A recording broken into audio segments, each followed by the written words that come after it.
Welcome to La Vida Rosa. I'm your host Pinky, and today we're going to be talking about Married at First Sight. So if you'd like to see more, then just stay tuned, like, comment, and subscribe. And without further ado, let's get into this video. Okay, y'all, recording in the car today because I'm on the go. I wanted to get a video out this week for Married at First Sight. Honestly, these past two episodes were really boring, so might as well put them together in one review because not much happened. I feel like it's just been the same old, with the exception of maybe one or two revelations. And mind you, the security footage was heavy on last week's episode. A lot of the stuff that we've been getting a little teensy bit of insight on has come from security footage. Even though sometimes it feels like we shouldn't even be watching it, we get to see like a little bit of insight into how they actually are on a day-to-day basis, because they clearly be forgetting that security footage can pick up what y'all putting down. But before we dive all the way into this, I do want y'all to tell me down below, who do you think will say yes on decision day? I mean, I want y'all to break it down by each person in the couple. Who do y'all think will say yes? And I will tell y'all as I talk about each one of the couples. So first, let's start off with Miguel and Lindy. So we picked up on Miguel and Lindy. They had a terrible time at the retreat, and it's because of Miguel. He was being a jerk for absolutely no reason. The crazy thing is he knew he was wrong in the moment, but personally I feel like Miguel is sabotaging the whole relationship. I feel like he realized that he doesn't really want to be with Lindy, and he's trying to, I think he's trying to push her to blow up, or he's trying to, make her leave him. Because why else are you doing this? Like, you are causing the problems y'all are having right now. During the entire season, I'm not gonna lie, I've been on his side, but all of a sudden now you want to start acting weird and crazy. I just think he doesn't want to be with Lindy, and he's not manning up and just saying it. He's quick to like bring up divorce. I mean, he doesn't say the word divorce, but he's quick to bring up them breaking up, or maybe they're just not gonna work out at every little thing. And honestly, for some of her past behavior, I would not even blame him for saying the things that he's saying, but she really she really ain't did that lately. So then we find out that she's officially on his insurance, and it's like, you won't take the last name because you question whether he wants to be with you so much. Like, you question it that seriously that you won't even take his last name, but you did not hesitate whatsoever to get on that insurance. So you don't mind taking advantage of what he has to offer, but you won't take his last name. Yes, it takes a lot more for a woman to change her name, but you want the benefits of being his wife, but you won't take on his last name. And that's, pretty much all he's asking for you at this point. I mean, it seemed like a good trade-off to me. So then they invite friends over and they play Dungeons and Dragons. She's never played it before.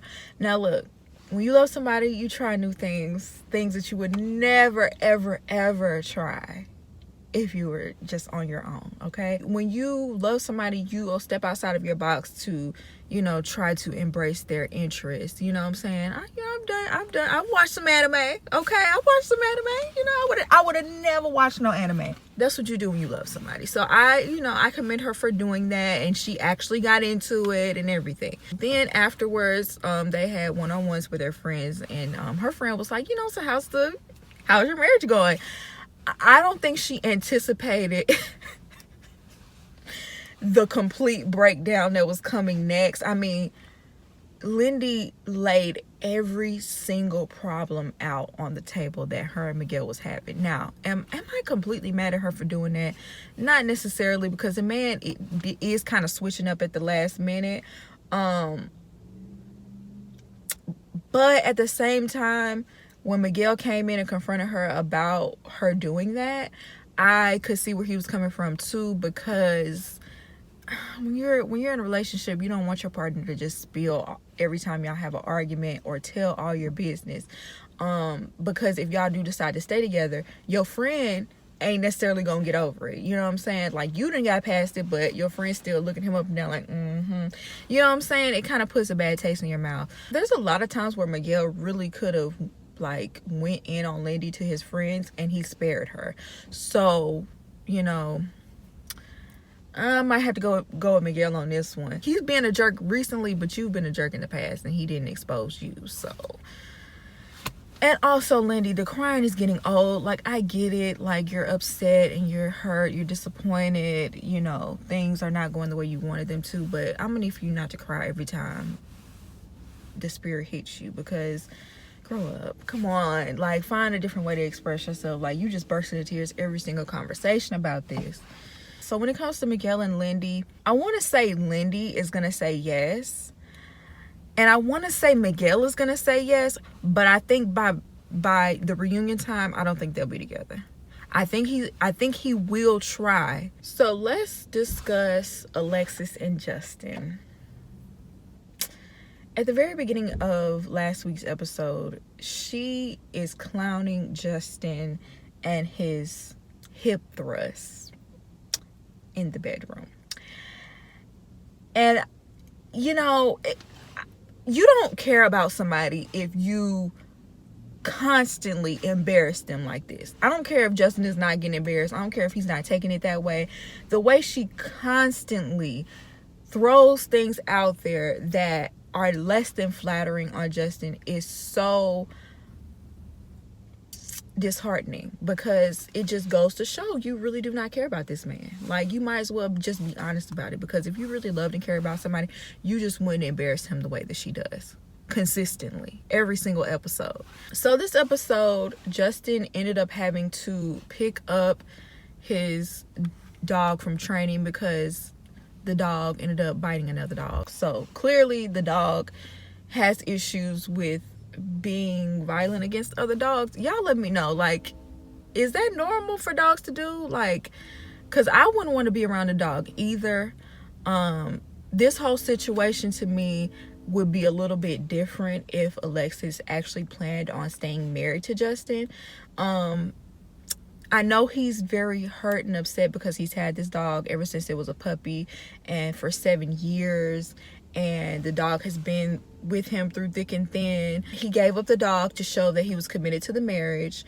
He ended up giving the dog to one of his good friends, and that man traveled hours to come to get this dog, you know what I'm saying? So he really went through a lot to try to make this marriage work, and he was doing it as a gesture of good faith that I want this to work out long term so much that I'm going to give up my baby. And honestly, I don't feel like that's something that Alexis would have been willing to do. So I just feel like, you know, it does show that he is fully committed. I feel like in return, he just wanted some reassurance that she is going to say yes on decision day and stick around. But it's like, she's just sitting up here, well, I just hope you don't hold that over my head. And it's like, yeah, Justin has his ways, and yes, he's the type of person that will hold some over your head, but I feel like in this instance, yes, I want to know that you are committed to me, because this was a hard decision, and this is not something that was easy for him to do, and you should respect it as such. So after he gave up the dog, he texted Alexis at work and asked her what she was going to say on decision day. Now, I do agree. A text, really, Justin? Like, that's so immature to ask that heavy of a question. Like, I wouldn't even want to respond through text. I'd be like, look, this is the conversation for when I get home. You know what I'm saying? I probably wouldn't even had the conversation with him through text.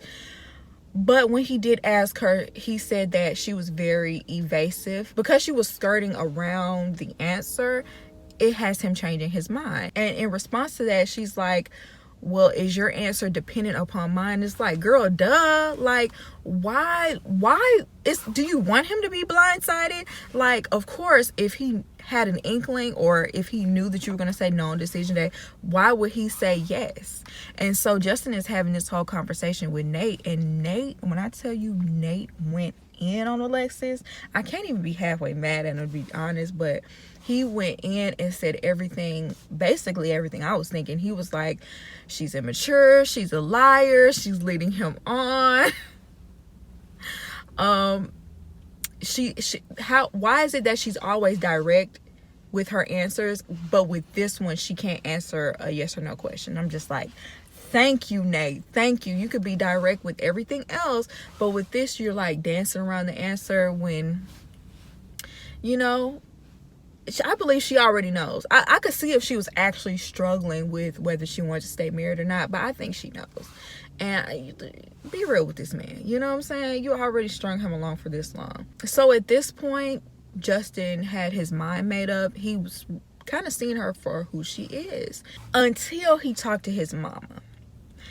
And he talked to his mama about his intimate life, which was really weird to me. Like, he was telling his mom how she wants him to be more aggressive, and like, why are you talking to your mom about that? I was just so uncomfortable with the conversation. And the mom was like, well, maybe you need to be more freaky. I'm like, please take me out of the group chat. I do not need to know y'all conversations about this. Oh my goodness. But then his mom gave him bad advice, in my opinion, and maybe because she doesn't know the full situation, but she told him that he was just getting in his head about the situation, and that he shouldn't jump to conclusions, that she's gonna say no, and you know, that he's just trying to control the situation. I'm just like, no, you are right, Justin, you are right. You should have went with your first intuition. Like, it's great to listen to your parents' advice, but they don't know everything. Like, I feel like you should have listened to Nate, because Nate, really, he's been right about Alexis all along, and you should have been talking to him instead of Ben, because he gave you the right advice. Later on, he ended up apologizing to Alexis because his mother told him that he was wrong. So he was like, I didn't realize I was wrong this whole time, and you know, I realized that I shouldn't have done that, and basically gave Alexis her excuse for saying no on decision day, because she's like, well, if I haven't been getting, you know, this side of you the entire time, you know, it's hard for me to want to make a decision. It's, oh my God, you just gave her the ammo. I hated that. I hated that moment. And as far as Alexis and Justin, depending on who goes first, I feel like if Alexis goes first, I think she's gonna say no, and in essence, Justin will say no. But I think if Justin goes first and he says yes, I think Alexis will be more inclined to say yes, but I think she really wants to say no. And once again, if they do both say yes, I don't think they'll make it to the reunion. So now let's move on to Mitch and Kristen. So they had a really, really, really good time at the retreat. And then, like, right after, he had to go to a work conference, and she was very apprehensive about him leaving because they were finally, like, in a good place in their relationship. When he came back from the work trip, we see that he did not wear his ring on the work trip, because he didn't want to explain to his coworkers that he had got married at first sight. And just like Alexis said later on in this episode, it's like, you didn't have to explain nothing to nobody. You could have just said, I'm married. It is what it, like, what? Like, it didn't even have to be a whole thing. You know, you could have just said, oh yeah, I eloped. Or, you know, something, you know, it didn't have to be all of that. Kristen kind of did set him up by asking him, were there a lot of cute girls? And he was like, yeah, you know, we're in this industry, the surfer girls, there's like plenty of cute girls around. And, you know, he went in depth about how there, you know, he was pretty much surrounded by women and there weren't that many men there. And, you know, after the party is an after party, and they was getting in hot tubs. And I mean, Mitch it just kept getting worse and worse and worse. And then what's even worse, sir, is they brought it up in front of Alexis and Justin. You know how messy they are. I don't know. I just think he plays too much sometimes. I don't feel like Mitch was doing anything. I don't think he cheated. I don't think he was trying to cheat. Nothing like that. Because I do think Mitch is very honest. And I think he would be honest if he were to cheat. And if he were attracted to someone else. I think he would definitely, you know, be honest about that. But at the same time, nobody's wife want to see you walking around with no ring on and talking about cute girls, and after the party is the after party. Come on, like, we know what that song is about. I don't know, I didn't like that. But you know what, Mitch is gonna Mitch regardless. You know, he thinks all his jokes are so hilarious. He thinks he's so funny, so he's never gonna miss an opportunity to share his ridiculous humor. Then on the next episode, he was talking to his brother about how he can't seem to reconcile his old life with his new one. He said he hasn't been able to participate in things that he normally does, like surfing. He normally goes surfing all the time, and he's only been surfing maybe 3 or 4 times during this entire experiment. And to that I say, everyone has been outside of their comfort zone during this entire experiment, because y'all are being filmed on TV. I'm sure a lot of people haven't been able to do the things that they normally do in their day-to-day life, and I'm sure it's going to be totally different when they do get to real life. That's why a lot of people on this show say yes on decision day, and then at the reunion they're not together, because it's a totally different story, and they're trying to get adjusted and reacclimated and trying to, you know, resolve their old life with their new one. He feels comfortable with her, and they feel like partners, and you know, you underestimate how important that is in a relationship. He's talking about how he loves her, but he's not in love with her, and it's like his brother feels like his expectations are too high. And personally, I just feel like Mitch is just so self-involved that he can't even let himself go and appreciate the woman that Kristen is. Like, he knows she's a great woman, but I don't know if anybody ever will be enough for Mitch. I think he thinks he deserves above and beyond when he doesn't give above and beyond. He's constantly hesitant on whether he wants to be with Kristen or not, and that would make me not want to continue in this relationship with you, because you need to be sure about me. And it just hurts my heart that, you know, she stood up for herself during this process time and again, but at the end of the day, she just tends to accept the bare minimum for Mitch, and I hate that for her. But I do feel like at the end of the day, if she doesn't get what she wants from Mitch, she will leave him eventually. But I don't know. I hate the way I hate the dynamics of their relationship sometimes, because sometimes I feel like Mitch is involved and he gets it, and then he proves time and again that he just doesn't. And it is what it is. Do I think they're gonna say yes on decision day? I do think both of them will say yes on decision day. And they might even make it to the reunion, but in the long run, I don't think they're gonna make it. They're just these fundamental differences that are just gonna rip them apart. Whew, okay, let's get into Stacia and Nate, child. Now, if anybody gave these past 2 episodes, it was Stacia and Nate. I have the most notes for them. So she ended up inviting Nate to her new home. Let's be clear about that. Because even if Nate moves in, that is her home, and I don't care what she says, she's made that abundantly clear. It's very beautiful, very nice, spacious, beautiful, and very, very white. I would be scared to set foot in Stacia's house because she is such a stickler about cleanliness. Like, I would be scared that I wouldn't want to get like the smallest of nick, or even like accidentally scuff the floor. Like, I would be nervous to walk into her house. But you know, Nate, he's the type of person to dive into a place. So he's coming in, making his suggestions. Oh yeah, we should put some blinds here. We need some privacy. Yeah, the backyard needs some grass. And she's like, well, who's gonna mow it? He's like, I will. Like, you got a husband now, girl. Of course. Like, you don't have to take care of your own backyard. That's one of the perks of having a husband. But you know, whatever he brought up, whatever suggestions he brought up, she didn't immediately just shut it down. But basically, she was like, it's finna be my way or the highway around here. And even Nate said it's gonna be hard for her to relinquish control when it comes to this house, and that's abundantly clear. The subject of children came up a few times over these past 2 episodes. I feel like he's being very realistic about children, and she is not. Like, you want to have a white house and you think a toddler is not gonna get things dirty. I don't care what rules you instill in them. A baby, a toddler, they dirty. They don't know the difference. They eat bugs off the floor. Like, come on, like, kids don't know how to be clean. Especially keep no white clean. I feel like Nate wants to have a couple of years of them just being married before they have children, because he knows when you introduce children, newborns, they require a lot of your attention, and like he said, they are not fun. Like, you love them, but it takes a lot of your energy, you know what I'm saying? And you know, she's like, well, I don't want to be boring parents. I want to travel. I want to do this. And it's just like, you're not being very realistic. Do you know how hard it is to travel with a baby? Like, that's not an easy thing to do and just get up and go whenever you feel like it. It don't work that way. And you know, Nate said, like, when he wants to have children, he wants to go hard as a parent from their birth all the way up to age 3. And I respected that. Like, he wants to, like, actively be there in their children's lives. Because think about it, Stacia. If you're planning on being a fun parent and, you know, going on dates, doing this and that and there's nothing wrong with going on dates when you have children.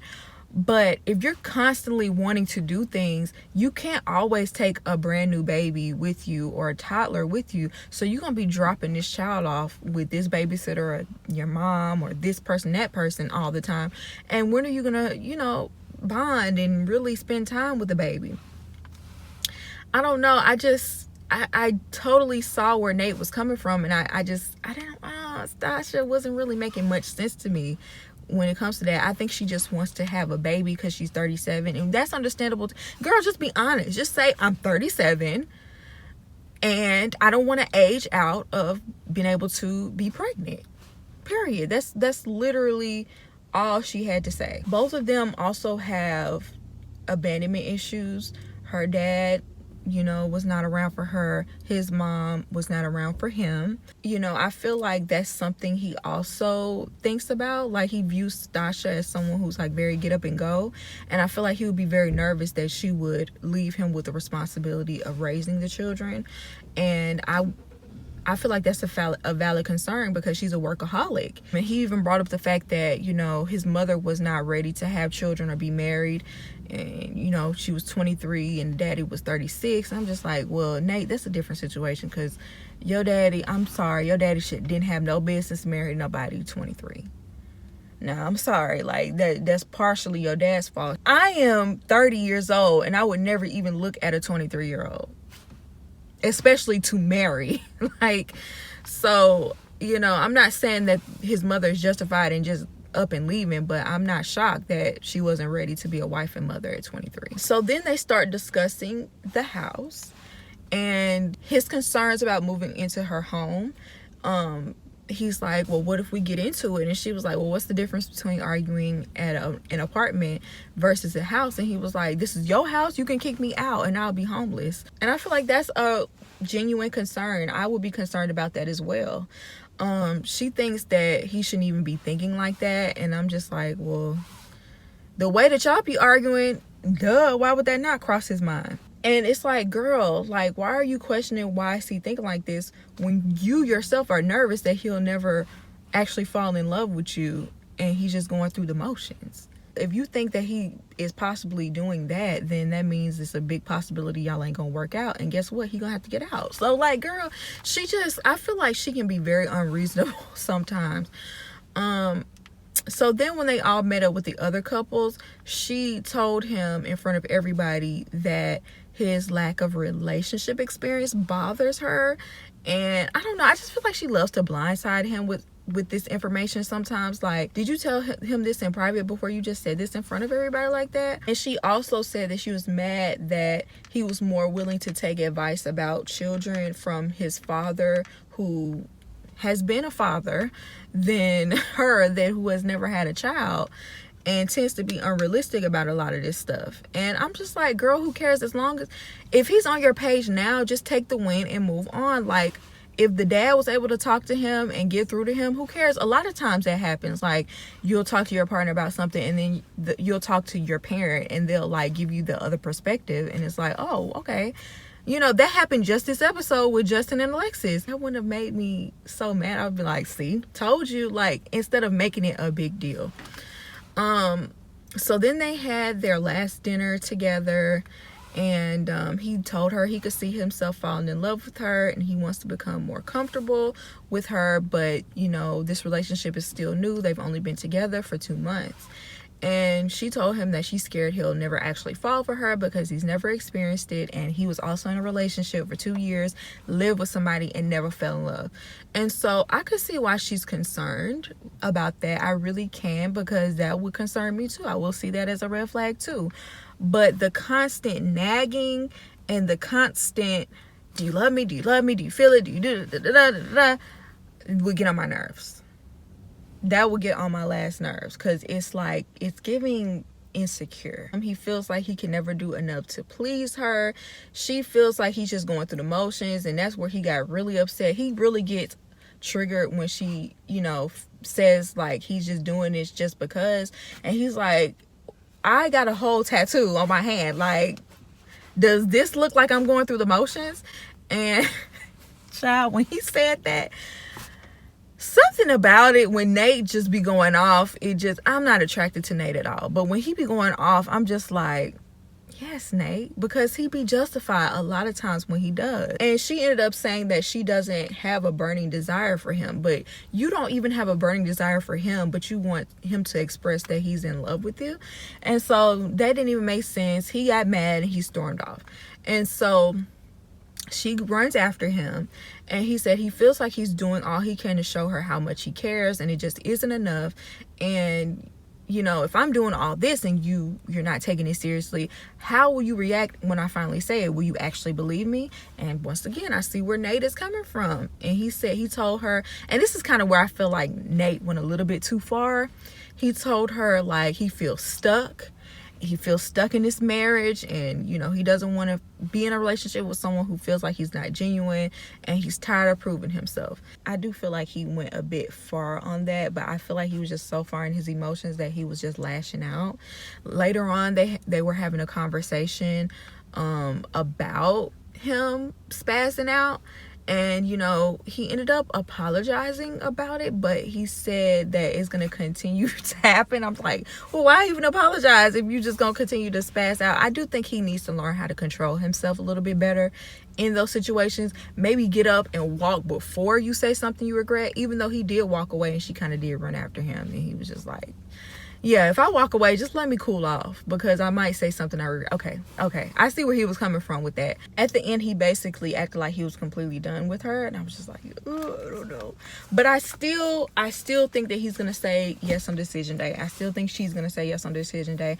I feel like, honestly, I did not have any faith in Nate whatsoever at the beginning of this, and I feel like Nate has been the best husband this entire season so far. Despite what she says, I do feel like he's in touch with his emotions, and he knows how he feels. He knows where he is. He's not pretending.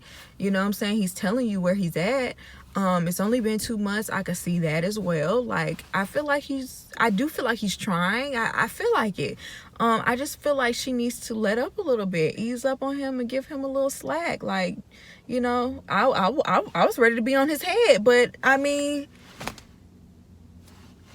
I see him trying. Like, I see him trying to do better. I just feel like if she would ease up a little bit, he would be able to like get to love, you know, instead of being pressured the entire way. Because if you're constantly being pressed to do something, it's just a natural human reaction to want to rebel. So I don't know, y'all. I honestly think they could probably make a great couple. I don't know how long they'll last if they don't make the necessary changes. But y'all let me know what y'all think down below. Who do y'all think will say yes on decision day? I hope you enjoyed this video, and I'll see you in my next one. Peace.